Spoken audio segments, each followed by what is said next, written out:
ચલો welcome my વાલા વિદ્યાર્થી મિત્રો. બરાબર, બે વિડીયોથી મિસ કરતા હશો આપણું બોર્ડ, સમજી શકાય છે.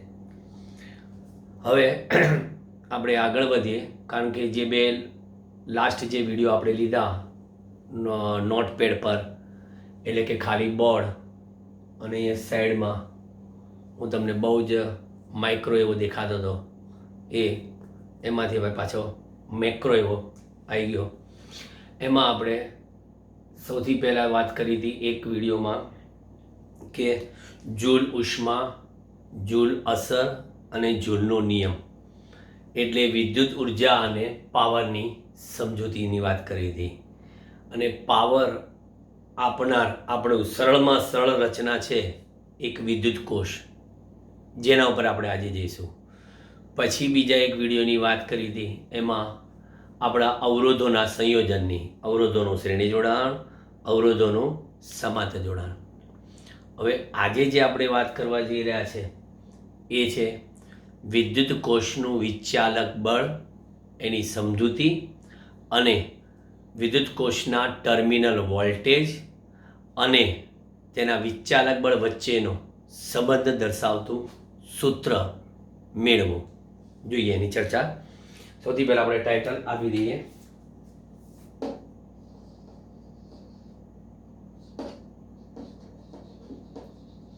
વિદ્યુત કોષનું વિદ્યુત ચાલક બળ, જેનો નોટેશન આપણે આ રીતના છે, અપ્સિલોન, અને અપ્સિલોન કહીએ. અને વિદ્યુત ચાલક બળ, વિદ્યુત એટલે આપણે કહીએ ઇલેક્ટ્રો, ચાલક એટલે મોટિવ, અને બળ એટલે ફોર્સ. એટલે આપણે એને શોર્ટ ફોર્મ EMF પણ કહેવામાં આવે છે. વિદ્યુત ભારને ઉર્જા આપતી રચના. હવે આપણે કહીએ કે વિદ્યુત ભારને ઉર્જા આપતી રચના, રાસાયણિક ઉર્જાના ભોગે વિદ્યુત ઉર્જા મળી શકે, ઉષ્મા ઉર્જાના ભોગે વિદ્યુત ઉર્જા મળી શકે, અને ચુંબકીય ઉર્જાના ભોગે વિદ્યુત ઉર્જા મળી શકે. એટલે આપણે એમ કહેવાય કે વિદ્યુત પ્રવાહ રાસાયણિક અસરથી મળે, વિદ્યુત પ્રવાહ ઉષ્મીય એટલે કે તાપીય અસરથી પણ મળી શકે, અને વિદ્યુત પ્રવાહ એ ચુંબકીય અસરથી પણ મળી શકે. આ બધી અસરો કેવી છે? અન્ય છે. બરાબર, આ કેવી ખબર છે? लिया दिया मगर हमने उसको वापस लौटा दिया, नहीं कि हमने लिया दिया और उसको भुला दिया. નહીં, આવું નહીં. બરાબર, આપણે સામસામી વાળો, ધારો કે રાસાયણિક ઉર્જા આપણને વિદ્યુત ઉર્જા આપતી હોય તો આપણી નૈતિક ફરજ બને છે કે એ વિદ્યુત ઉર્જા રાસાયણિક ઉર્જા પણ આપી શકે, એટલે અનન્ય થઈ ગઈ. એવી રીતે વિદ્યુત ઉર્જાનું ઉષ્મા ઉર્જામાં રૂપાંતર, જે આપણે જૂલ અસર કીધું, તો હવે એ ઉષ્મા ઉર્જા કે છે અમે વિદ્યુત ઉર્જા પણ આપી શકે. It's called the thermo EMF. એ રીતે મળી શકે. ત્યાર પછી વાત કરીએ કે વિદ્યુત ઉર્જાના લીધે ચુંબકીય ક્ષેત્ર એટલે કે ચુંબકીય ઉર્જા મળે, તો એ ચુંબકીય ઉર્જા વિદ્યુત ઉર્જા પણ આપી શકે છે. એટલે આ પરસ્પર વ્યવહારની વાતો છે કે મેં તમારા માટે કંઈક કર્યું તો તમે મારા માટે કંઈક કરો. બરાબર, ફોર્સ નથી પણ નૈતિક ફરજ સમજે છે આ લોકો. બધી જુદી જુદી ઉર્જાઓ પોતાની નૈતિક ફરજ સમજે. તો હવે આ ઇલેક્ટ્રોમોટિવ ફોર્સને સમજવા માટે એક સિમ્પલમાં સિમ્પલ હું વાત કરું તો મારી પાસે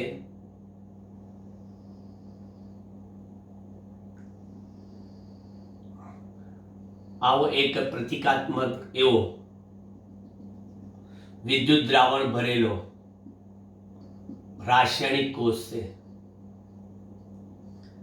આ અંદર શું છે આપણી પાસે? વિદ્યુત દ્રાવણ. હવે એની અંદર આપણે ધાતુના ઇલેક્ટ્રોડ્સ મૂકેલા છે, આવા ધાતુના ઇલેક્ટ્રોડ્સ.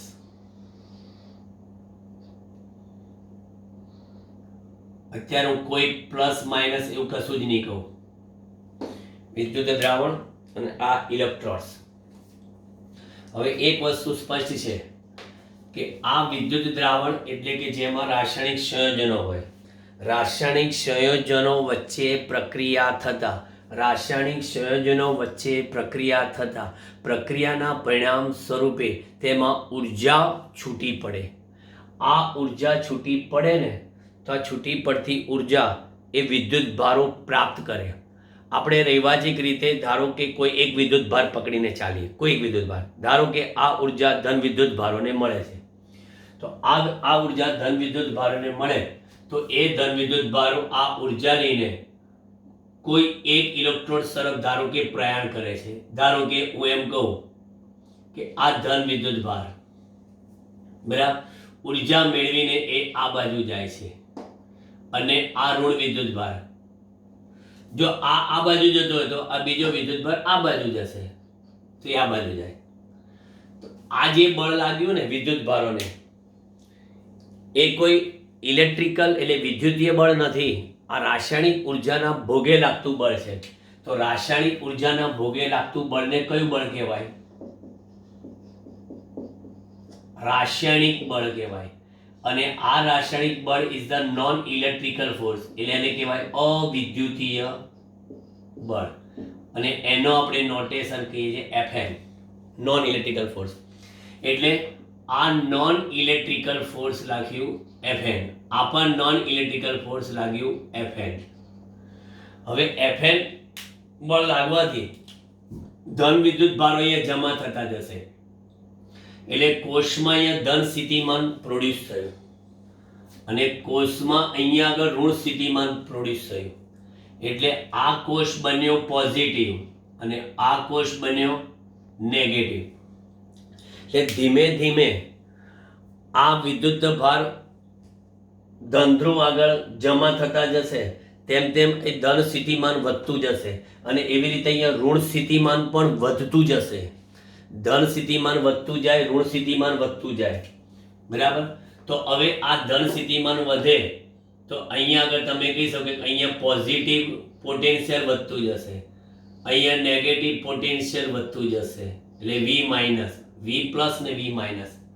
પણ જેવું આ પોટેન્શિયલ ડિફરન્સ આવ્યું એટલે આ પ્લસ થી માઇનસ તરફનું શું ઉત્પન્ન થયું? તો કે પ્લસ થી માઇનસ તરફનું વિદ્યુત ક્ષેત્ર ઉત્પન્ન થઈ ગયું. જેવું વિદ્યુત ક્ષેત્ર ઉત્પન્ન થયું એટલે તરત જ આ જે ધ્રુવો હતા બરાબર એ ધ્રુવોમાં મીન્સ કે વિદ્યુત ભારોમાં આ ધન વિદ્યુત ભાર પર ક્ષેત્રની દિશામાં બળ લાગશે આ બાજુ અને આ ઋણ પર ક્ષેત્રની વિરુદ્ધમાં બળ લાગશે આ બાજુ. એટલે આ બળને કહેવાય ઇલેક્ટ્રિકલ ફોર્સ, આ બળને કહેવાય ઇલેક્ટ્રિકલ ફોર્સ. અને એ બળ કયું થયું? વિદ્યુતીય બળ Fe. આ Fe ઉત્પન્ન કઈ રીતે થયું? તો કે Fn ના લીધે. Fn હતું એટલે Fe મળ્યું. કારણ કે Fe ક્યારે ઉત્પન્ન થયું? કે જ્યારે આ વિદ્યુત ભારો જે તે ઇલેક્ટ્રોડ્સ પર જમા થતા ગયા એટલે સ્થિતિમાન વધતું ગયું, બરાબર. એટલે અહીંયા આગળ કુલ વિદ્યુત સ્થિતિમાનની જો વાત કરો તો એ શું થશે? V plus plus V minus બરાબર આ ક્રમશઃ વધતું જશે, બરાબર. અને બીજું કે જેમ જેમ વિદ્યુત ભારો ઇલેક્ટ્રોડ્સ આ બંને કોણ છે? આ બંને ઇલેક્ટ્રોડ્સ છે અથવા તો ગુજરાતીમાં કહીએ વિજાગરો. જેમ જેમ વિદ્યુતભાર ઇલેક્ટ્રોડ્સ પર જમા થતા જશે તેમ તેમ વિદ્યુતીય બળ કેવું? Fe વધતું જશે. પણ આ Fe એ Fn થી કેવું છે? ઓપોઝિટ છે. જોઈ લો, નેગેટિવ પર લાગતું Fn અને નેગેટિવ પર લાગતું Fe, પોઝિટિવ પર લાગતું Fn અને પોઝિટિવ પર લાગતું Fe, એ બંને પરસ્પર વિરુદ્ધ દિશામાં છે. એટલે માટે વિદ્યુત ભારો પર લાગતું, વિદ્યુત ભાર પર લાગતું પરિણામી બળ બરાબર કેટલું? કે Fn માઇનસ Fe થશે. Fn માઇનસ Fe થશે. હવે કહું તમને કે જ્યારે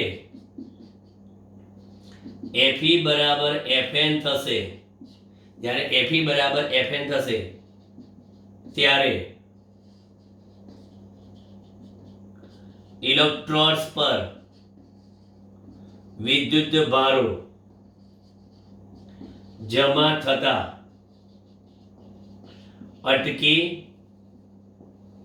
જશે અને તેમની વચ્ચેનો વિદ્યુત સ્થિતિમાનનો તફાવત V બરાબર V plus minus V minus બરાબર મહત્તમ થશે. તો આ જે વિદ્યુત સ્થિતિમાનનો તફાવત મહત્તમ થાય ને, કુલ વિદ્યુત સ્થિતિમાન વધી ગયું, મહત્તમ થશે. તો આ મહત્તમ વિદ્યુત સ્થિતિમાનનો તફાવત એ શું કહેવાય ખબર છે? કોષનું વિચાલક બળ, EMF તરીકે ઓળખાય અથવા તો EMF કહેવાય. હું તમને સૂકીને ટચ વ્યાખ્યા કહેજો કે જેમ જેમ વિદ્યુત ભારો જમા થતા ગયા તેમ તેમ Fe વધતું ગયું, અને Fn એ તો રાસાયણિક સંયોજનના લીધે તમારી જે રાસાયણિક ઉર્જા છે એ રાસાયણિક ઉર્જા કે છેક ધરી અવિરતપણે આવવાની નથી. બરાબર?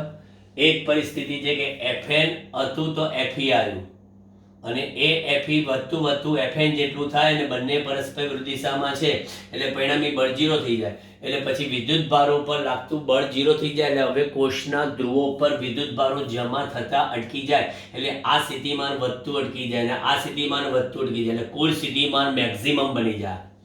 એટલે maximum potential is known as the electromotive force. મહત્તમ વિદ્યુત સ્થિતિમાન એ કોષનું વિચાલક બળ કહેવાય. એટલે આપણે એવું અહીંયા સરળતાથી વ્યાખ્યા આપી શકીએ કે એકમ એવો ધન વિદ્યુત ભાર ને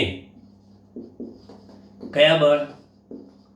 અવિદ્યુતીય બળની અસર હેઠળ, હું ધન બોલું છું, એકમ એવા ધન વિદ્યુત ભારને અવિદ્યુત બળની અસર હેઠળ કોષના ઋણ ધ્રુવથી કયા ધન ધ્રુવ તરફ લઈ જવા માટે એકમ એવા ધન વિદ્યુત ભારને અવિદ્યુતીય બળની અસર હેઠળ કોષના ઋણધ્રુવથી ધનધ્રુવ તરફ લઈ જવા માટે કોષ દ્વારા પૂરી પડાતી ઉર્જા અથવા થતું કાર્ય તે કોષનું વિદ્યુત ચાલક બળ EMF કહેવાય છે. બરાબર? EMF કહેવાય છે. અત્યારે કોષમાં કોઈ વિદ્યુત પ્રવાહ પસાર થતો નથી. કોષમાંથી વહેતો પ્રવાહ અત્યારે કોઈ બતાવ્યો નથી. બરાબર? હવે એ કોષને આગળ જોઈએ. હવે ફરી આપણે આ કોષની વાત કરીએ. આ કોષનો આપણો પોઝિટિવ ટર્મિનલ, આ નેગેટિવ ટર્મિનલ. આને આપણે કીધું કોષનું વિચાલક બળ E. હવે આપણો કોષ પૂરેપૂરો તૈયાર થઈ ગયેલો છે, કારણ કે હવે નથી ધન ધ્રુવ પર ધન વીજભાર જમા થવાનો, નથી ઋણ ધ્રુવ પર ઋણ વિદ્યુતભાર જમા થવાનો. ધન વીજભાર અને ઋણ વીજભાર હવે જમા થતા અટકી ગયા છે. એટલે હવે આપણો કોષ પૂરેપૂરો હવે ઉપયોગ કરવા માટે તૈયાર છે. અહીંયા આગળ એક અવરોધ જોડ્યો, બરાબર, અને એ અવરોધને વિદ્યુત સાથે જોડી દઈએ એટલે આ કોષમાંથી પ્રવાહ વહેવાનો ચાલુ થાય.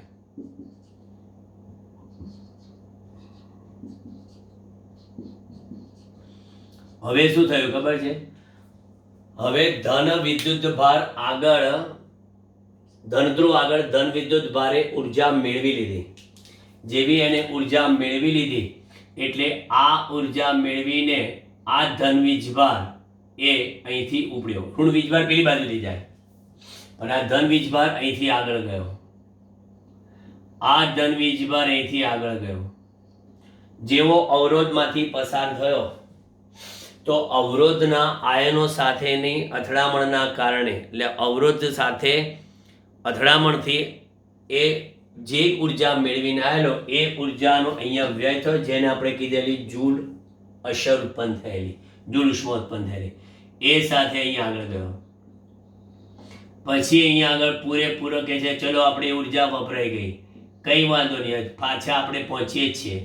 એટલે પછી જેવો એ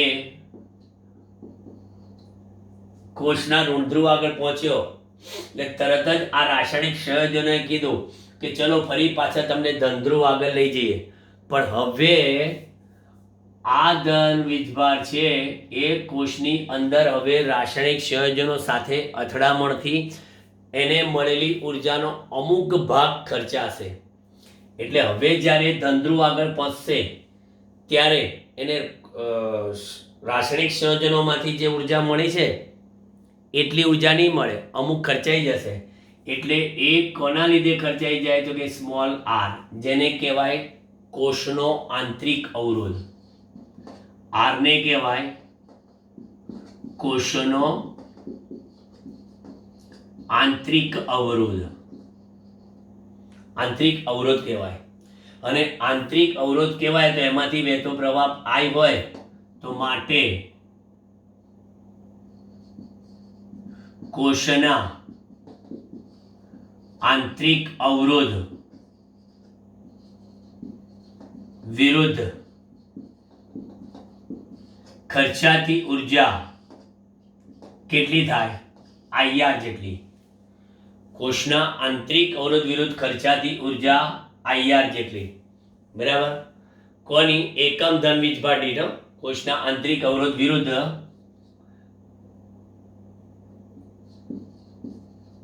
એકમ ધન વીજભાર દીઠ. એ ખાસ જોવાનું, એકલી ઉર્જા નથી.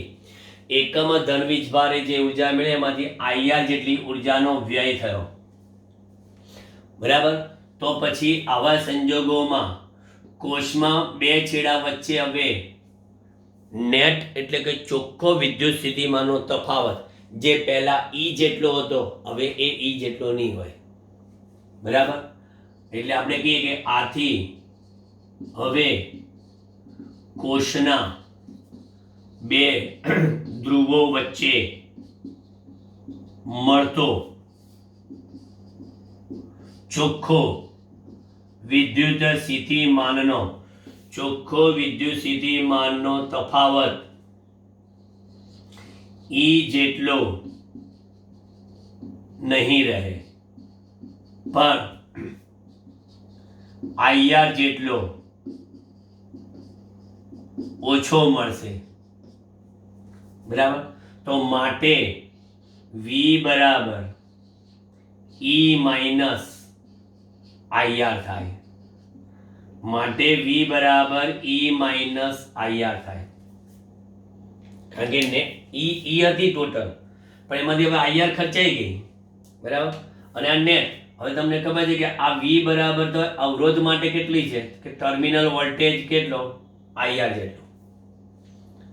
બરાબર, આઈઆર જેટલો. આમ તો ટોટલ જોવા જાવ ને આઈઆર વત્તા આઈઆર બરાબર ઈ જેટલો હિસાબ મળે. હિસાબ ચોખ્ખો આવી જાય. બરાબર, એટલે આ શું છે? અવરોધના બે છેડા વચ્ચેનો ટર્મિનલ વોલ્ટેજ બરાબર, આને કહેવાય કોષનો ઈએમએફ. આને કહેવાય કોષનું ઈએમએફ. અને આ તો આપણને ખબર છે, એકમ ધન વીજભાર દીઠ કોષમાં ખર્ચાતી ઉર્જા, આંતરિક અવરોધ વિરુદ્ધ ખર્ચાતી ઉર્જા. આ સૂત્ર ત્યારે વપરાય જ્યારે કોષ ડિસ્ચાર્જ થતો હોય ત્યારે. જ્યારે કોષ ડિસ્ચાર્જ થતો હોય ને ત્યારે આ વપરાય. નહીં તો તમને એક બીજું વધારાનું કહું, કોષ ચાર્જ થતો હોય ત્યારે. મેં તમને ના કીધું કે તમારી રાસાયણિક ઉર્જાએ વિદ્યુત ઉર્જા આપીને તો એ વિદ્યુત ઉર્જા પાછી રાસાયણિક ઉર્જા આપે. તમને મોબાઈલની બેટરી જે તમે ચાર્જ કરો છો ને તો એ ચાર્જિંગ ક્રિયા કહેવાય. ચાર્જિંગ ક્રિયાની વાત કરીએ ને તો ચાર્જ થતો હોય તો V બરાબર E પ્લસ શું થાય? IR થાય. આમ V બરાબર E માઇનસ IR, અને આમાં IR મૂકી દો તો અહીંયા આગળ આ IR વત્તા આ IR બરાબર E, માટે I બરાબર E upon R plus R. બરાબર, એટલે ધારો કે તમે અહીંયા આગળ કેપિટલ R ઇક્વલ ટુ 0 મૂકી દો ને ત્યારે તમે કહેવાય કે કોષમાંથી ખેંચાતો મેક્સિમમ કરંટ, જ્યારે કેપિટલ R ઇક્વલ ટુ 0 હોય ત્યારે. So I maximum equal to E by R અહીંયા આગળ. અને અહીંયા આગળ આપણે ચાર્જિંગ પ્રવાહની વાત કરવી હોય ને તો ચાર્જિંગ પ્રવાહ I કેટલો થાય ખબર છે? તો ચાર્જિંગ પ્રવાહ I બરાબર V માઇનસ E અપોન કેટલા થાય? R થાય. V minus E upon R. આ ચાર્જિંગ પ્રવાહની વાત આવી. બરાબર, જ્યારે ચાર્જિંગ કરંટ શોધો અહીંયા તો આ સૂત્ર લખી શકાય ચાર્જિંગ પ્રવાહ માટે. અને હજી ધારો કે ચાર્જિંગ પ્રવાહને નિયંત્રણ કરવા માટે કોઈ અવરોધની જરૂર પડે તો એ અહીંયા આગળ જોડાઈ જાય. એટલે આ કોમ્પિટિટિવમાં તમારે આ ફોર્મ્યુલા કામ લાગે. બાકી આપણે અત્યારે તો આને ધ્યાનમાં લઈએ છીએ, જોઈ લો.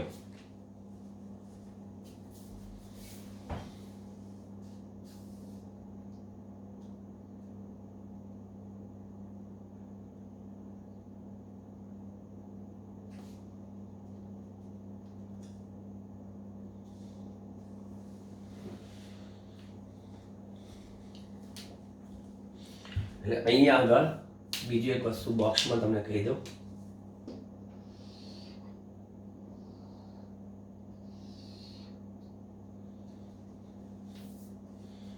બરાબર, કોષ વપરાશમાં ન હોય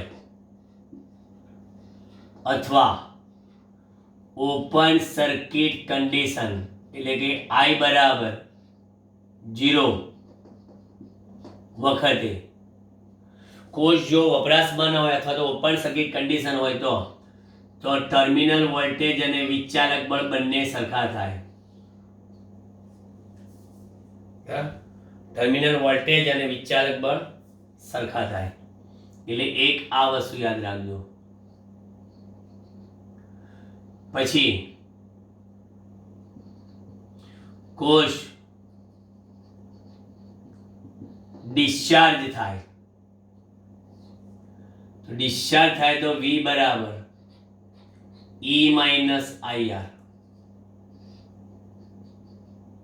બરાબર, વી બરાબર ઈ માઇનસ આઈઆર. પછી કોષ ચાર્જ થાય તો વી બરાબર ઈ પ્લસ આઈઆર. ફરક એટલો આમાં કે પેલામાં v is less than e અને આમાં v is greater than e. v is less than e, v is greater than e. એટલે બહુ જ સારો કોન્સેપ્ટ છે આ, કે રાસાયણિક સંયોજનો વચ્ચે પ્રક્રિયા થતા પ્રક્રિયાના પરિણામ સ્વરૂપે જે ઉર્જા મળી હતી એ ઉર્જા એ સંયોજનમાં ભાગ ભજવતા એવા વિદ્યુત ભારોએ મેળવી. ખરેખર આ ઉર્જા ધન વિદ્યુત ભારને મળી એમ વિચારીએ તો આ વિદ્યુત ભારો એ ઋણધ્રુવથી ધનધ્રુવ તરફ જાય. જો ઋણથી ધનધ્રુવ તરફ જાય ને તો આમ તો ધન પ્રત્યે અપાકર્ષણ હોય, પણ અહીંયા કોઈ ઇલેક્ટ્રિકલ વાત નથી, રાસાયણિક વાત છે. રાસાયણિક સંયોજનો એને એનર્જી પૂરી પડે કે જ્યાં તું તારા ધનધ્રુવ આગળ, ધન વિદ્યુત ભારને ધનધ્રુવ આગળ મોકલ્યો અને ઋણને ઋણ આગળ મોકલ્યો, એટલે ધન વિદ્યુત અગ્ર મજબૂત બન્યો, પોઝિટિવ પોટેન્શિયલ બન્યો, આનું નેગેટિવ પોટેન્શિયલ બન્યું. તો પોઝિટિવ પોટેન્શિયલ નેગેટિવ પોટેન્શિયલ ક્રમશઃ વધતું ગયું, કુલ પોટેન્શિયલ પર સતત વધતું જાય. એટલે જેમ જેમ વિદ્યુત ભારો ઇલેક્ટ્રોન્સ પર જમા થતા જશે તેમ તેમ વિદ્યુત બળ એફી વધતું જશે.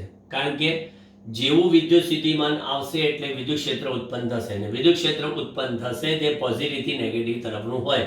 તો પોઝિટિવ નેગેટિવ તરફના વિદ્યુત ક્ષેત્રની અસર હેઠળ ધન વિદ્યુત ભાર એ ક્ષેત્રની દિશામાં જવાની કોશિશ કરશે, ઋણ વિદ્યુત ભાર ક્ષેત્રની વિરુદ્ધ જવાની કોશિશ કરશે. એટલે Fn નો વિરોધ કરશે Fe, અને જ્યારે Fn નો વિરોધ કરીને Fe જ્યારે બંને સરખા થશે ત્યારે આ વિદ્યુત ભારો એક ઇલેક્ટ્રોન્સ પર જમા થતા અટકી જશે, અને જેવા જમા થતા અટકી જશે એટલે પોટેન્શિયલ વધવાનું અટકી જશે, અને એ પોટેન્શિયલ બીકમ્સ ધ મેક્સિમમ. જ્યારે આ મેક્સિમમ પોટેન્શિયલ બની જાય ત્યારે એને કહેવાય વિદ્યુત ચાલક બળ. હવે આપણો કોષ રેડી થઈ ગયો, કામ કરવા માટે રેડી. હવે એ રેડી થઈ ગયેલા કોષને પાછો અહીં આગળ પ્રતીક કોષ દર્શાવ્યા, પ્રતીક, symbolic, replica. This is the replica of cell. વ્યાખ્યા શું આપી મેં એમની? એકમ ધન વિદ્યુત ભારને અવિદ્યુતીય બળની અસર હેઠળ કોષના ઋણધ્રુવથી ધનધ્રુવ તરફ લઈ જવા માટે કોષ દ્વારા પૂરી પડાતી ઉર્જા અથવા થતું કાર્ય, અથવા એકમ એવા ઋણ વિદ્યુત ભારને અવિદ્યુતીય બળની અસર હેઠળ કોષના ધનધ્રુવથી ઋણધ્રુવ તરફ લઈ જવા માટે કોષ દ્વારા પૂરી પડાતી ઉર્જા કે થતું કાર્યને કોષનું વિચારક બળ કહેવાય. એટલે તમે વિચારો કે તમે કયું બોલો છો, એકમ ધન બોલો તો એને અવિદ્યુતીય બળની અસર ઋણથી ધન તરફ લઈ જવાનું. એકમ ઋણ બોલો તો તેને ક્યાંથી લઈ જવાનો? ધનધ્રુવથી ઋણધ્રુવ તરફ લઈ જવાનો. એટલે કે ઋણ વિદ્યુત ભારને ઋણધ્રુવ તરફ, ધન વિદ્યુત ભારને ધનધ્રુવ તરફ એ અવિદ્યુતીય બળ જ લઈ જશે, અને એ માટેનું જે કાર્ય છે એને કહેવાય EMF, ઇલેક્ટ્રોમોટિવ ફોર્સ. ચાલો પછી આ જ્યારે કોઈ અવરોધ સાથે જોડીએ એટલે વિદ્યુત ભારો બિચારા ઉર્જા મેળશે, એટલે અવરોધ વિરુદ્ધ કાર્યક્રમ એમની ઉર્જાનો વ્યય થશે. ફરી પાછા એ કોષ પાસે આવશે ત્યારે શું થશે કે એકવાર એ લોકોએ ઉર્જા આપી હતી સ્ટાર્ટિંગમાં, પછી હવે ફરી પાછા એ દ્રાવણમાંથી વિદ્યુત ભારો પસાર થશે ત્યારે ઇન્ટરનલ એમની સાથે અથડામણના લીધે ફરી પાછો એમની ઉર્જાનો વ્યય માઇનસથી પ્લસ તરફ જતા જે કોષે આપતી હતી ને એના કરતાં કંઈક ઓછી હોય, જે કોષે આપી હોય એના કરતાં કંઈક ઓછી હોય. नहीं પેલા વિદ્યુત ભારો બિચારા શેરો શાયરી કે क्या करे हम लोग, हमें तो अपनों ने ही लूटा, गैरों में कहाँ दम था. અમને તો જેણે ઉર્જા આપીને એણે જ અમારી જોડે કમિશન માગ્યું. બોલો આવી હાલત છે. हमें तो अपनों ने लूटा, गैरों में कहाँ दम था. अरे गैरों में दम नहीं, गैरों में तो खतरनाक दम था. गैरे तो तने लूटी લીધો પૂરેપૂરો. હોશિયારી કરે તે અવરોધ હાર કે મેં તો પૂરેપૂરી લઈ લીધી ઉર્જા. હારો નીકળ્યો તો બોટલું લઈને વિદ્યુત ભાર કે જે ઉર્જા મારી પાસે ઢગલા બંધ રે, બરાબર મારી પાસે ઢગલા બંધ ઉર્જા. હવે ઢગલાબંધ ઉર્જા લઈને આવ્યો ત્યાં તો અવરોધ કે મૂકી દે, બરાબર મૂકી દે બધું. સારી ઉર્જા લઈને આવ્યા એટલે બિચારાએ બધી ઉર્જા મૂકી દીધી. કંઈ નહીં, હું તો કોષ પાસેથી બીજી માગી લઈશ. કોષ કે એક વાર તને આપી હતી ને, બીજી વાર આપીને હવે ટેક્સ કપાશે. મગજમાં ના જોઈએ, તમને પહેલાં સ્ટાર્ટિંગમાં આપી દીધી તારે EMF જેટલી, બરાબર હવે ટેક્સ કપાશે. એટલે ટેક્સ કપાશે એટલે ટેક્સ લઈ લીધો કેટલો? IR જેટલો ટેક્સ કપાઈ ગયો. એટલે કહેવાય this is our net income, this is our tax. તો this is our net profit. Net profit એટલે ટર્મિનલ વોલ્ટેજ. ચોખ્ખો વિદ્યુત સ્થિતિમાંનો તફાત મળી ગયો મને, બરાબર. પણ એવી આ અવરોધના બે છેડા છે એટલે આપણે આઈઆર કીધું. એટલે આમ જોવા જઈએ તો આ આઈઆર ને આ માઇનસ આ ના બાજુ તો આણે ખર્ચેલી બરાબર ઈ થઈ જાય, બરાબર. એટલે તરત જ પેલો કોષ કે છે ભાઈ જો મેં ઈએમએફ ઈ જેટલી ઉર્જા આપી હતી તમને, તમે યાદ રાખજો ઈ આપેલી. હા પેલો અવરોધ કે છે મેં આઈઆર જેટલી લીધી ને આંતરિક અવરોધ કે છે મેં આઈઆર જેટલી લીધી. અમે બેઉ ભેગા થઈને હિસાબ ચોખ્ખો લાવી દીધો. કઈ રીતે કે આ વી અને આ આઈઆર, આ વી એટલે આઈઆર અને આ પ્લસ આઈઆર, તો આઈઆર પ્લસ આઈઆર બરાબર ઈ. હિસાબ થઈ ગયો ચોખ્ખો. આ બંને વ્યય કર્યો, પણ એ વ્યય કેટલો કર્યો? જે આપેલો તેમાંથી જ કરે ને, લાવે ક્યાંથી બીજું? કુવામાં હોય તો અવાડામાં આવે ને, એટલે આ થઈ ગયું. અને આમાં તમને મેં એક કીધેલું કે આ જે વાત કરી, બરાબર, કોષમાંથી વહેતો મહત્તમ પ્રવાહ આઈ મેક્સિમમ કેટલો? તો કે આપણે બોલ્યા ઈ અપોન આર. ક્યારે? જ્યારે બાહ્ય અવરોધ 0 હોય, બહારના લૂંટારા ન હોય, ત્યારે કે ચાલો જેટલું ખેંચાય એટલું ખેંચી જ લો, કોષમાંથી જેટલું ચૂસાય એટલું ચૂસી જ લો, કારણ કે પેલો લૂંટારો નથી, આર ઇક્વલ ટુ 0 છે એટલે ખેંચી જ લો, બરાબર. એટલે આ કોષ સતત વપરાતો જાય એટલે શું થતી જાય કે આ અવિદ્યુતીય બળ કે કાયમ માટે એક સરખું ના. પહેલા એફએન ધારો કે આપ્યું 50 ન્યૂટનનું, પછી કે ભાઈ હવે બે કોષ કે ભાઈ અમારી પણ સાંદ્રતા ઘટતી જાય, ક્રિયાશીલતા ઘટતી જાય, ઓકે. એટલે 50 માંથી કે હવે 40 આપીશું, 40 પછી કે હવે 30 આપીશું, 30 પછી કે હવે 20 આપીશું, 20 પછી કે હવે 10 આપીશું, 10 પછી કે 5 આપીશું, 5 પછી 4 3 2 ચલો બેટરી ઉડી ગઈ, કમ્પ્લીટ કોષ ના કામયાબ. બસ એટલે આ જેટલું હશે એ મુજબ આ મળતું જશે. એટલે મારા ખ્યાલ મુજબ તમારા દિમાગમાં પરફેક્ટ ઉતરી ગયું હશે કે આ કોષનું વિચાલક બળ એકચ્યુઅલી છે શું. અને આની આ formula is very much important. બરાબર, બોર્ડ પર નજર મારી દો.